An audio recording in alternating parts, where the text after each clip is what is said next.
Welcome back to the second part of your beginner guide to rigging. In the first part of this tutorial, we covered what program can be used to separate the art piece you plan on rigging, the tools you will work with, and some secret hacks alongside the way. Now, my creative fellow, I do hope you have your practice sheet ready because in this video, we will finally start with the most anticipated part, which is rigging. But wait!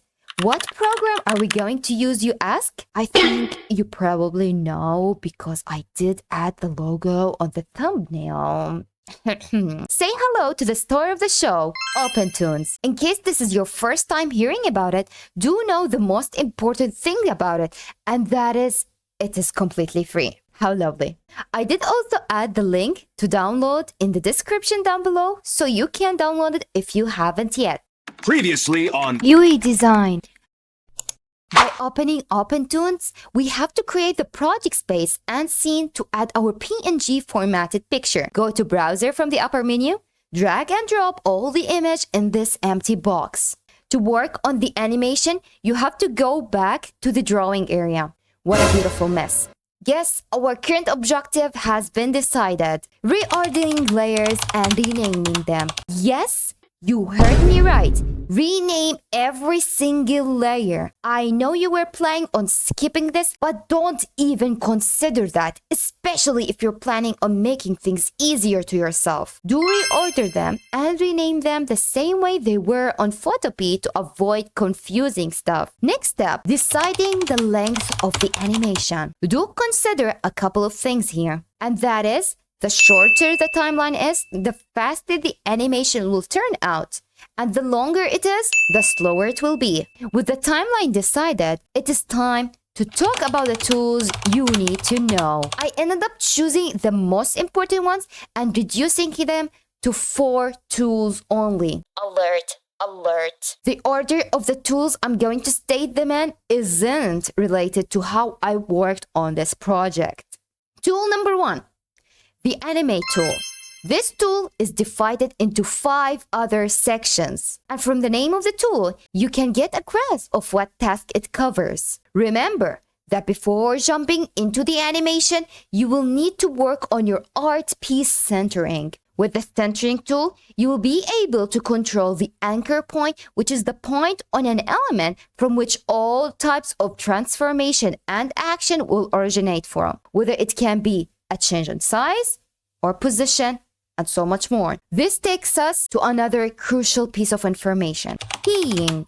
In order to animate anything in Opentoonz, you must place a key on the timeline that would indicate any change happening. Practicing it will help you understand better. Switching the animate tool I introduced earlier and changing it to rotate, then add the timeline bar, hit set on your keyboard as a shortcut to place a new key. Think of the key as the last place you saved your game data. Just like a checkpoint. In the first key, we'll keep the head in its original state. Moving a little bit forward, click Z again, making a new checkpoint, use the rotate tool to change the angle of the head. By playing the scene, you will see that the animation is changing from its original place to how you planned. With this, you have learned how to make any basic animation. You can use the rest of the tools to make variety of other animations like the front and the back of the hair, even repositioning the eyelashes up and down for the blink. Tool number 2. The plastic tool. It is the tool that allows you to build a specific skeleton structure active on the mesh. The skeleton is a set of connected vertex, and from each vertex, different parameters can be specified as position angle, bounds, and so much more. When you click on the plastic tool, you will be able now to create your mesh. Try to make your mesh not too complicated nor too simple, but somewhere in between. With it created, you can choose to edit the mesh to fix it up and make it more suitable to the part you're working on. With the mesh all done, you'll have to set up the vertex. Important, very important. The first point you will place is going to be the root of the skeleton, more like the core of it. After placing it, you can freely add the rest of the vertex. Then switch to the fun part of animating by making a key for every movement. With this tool, I rigged the side hair and the upper lashes. This leaves us to the last two tools that you're going to use side by side to make the blinking animation. These tools will also help us create something called a mask, which I also like to name the imaginary eyelid. Before jumping to more details, do take a minute break, sip some water, or munch an apple, and maybe hit the subscribe button to keep this apple crispy enough to provide you with more useful content. All done? Our third tool is the geometric tool.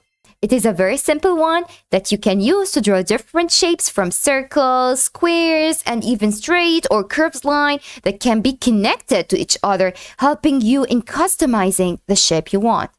To use this tool, you will have to create a new layer, more specifically, a vector layer above the eye. Switch to the polyline shape and turn on the autofill.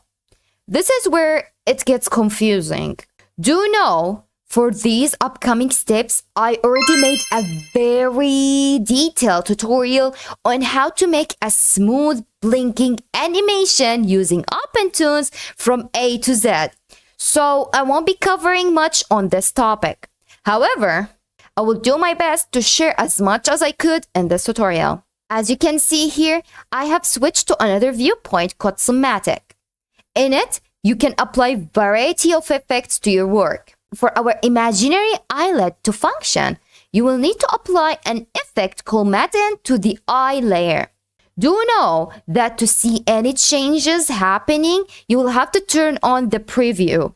Last but not least, our last magical tool, which is the selection editor. Using it allows you to drag any point of the geometric shape drawn earlier and move it frame by frame smoothly alongside the movement of the upper lashes.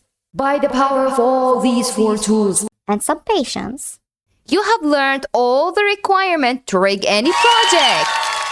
Of course, like any work piece, you need to go back in your timeline multiple times to fix and adjust certain movements. Do trust the hard work you're going to put in and don't feel frustrated. Just take a break, relax, and get back to work stronger. Yui believes in you. And don't forget to export your project by rendering it in the wanted format. Hope you found this tutorial useful. Feel free to check out my Buy Me Coffee, since I do use what I animate here to make cute wallpapers for you to download and enjoy.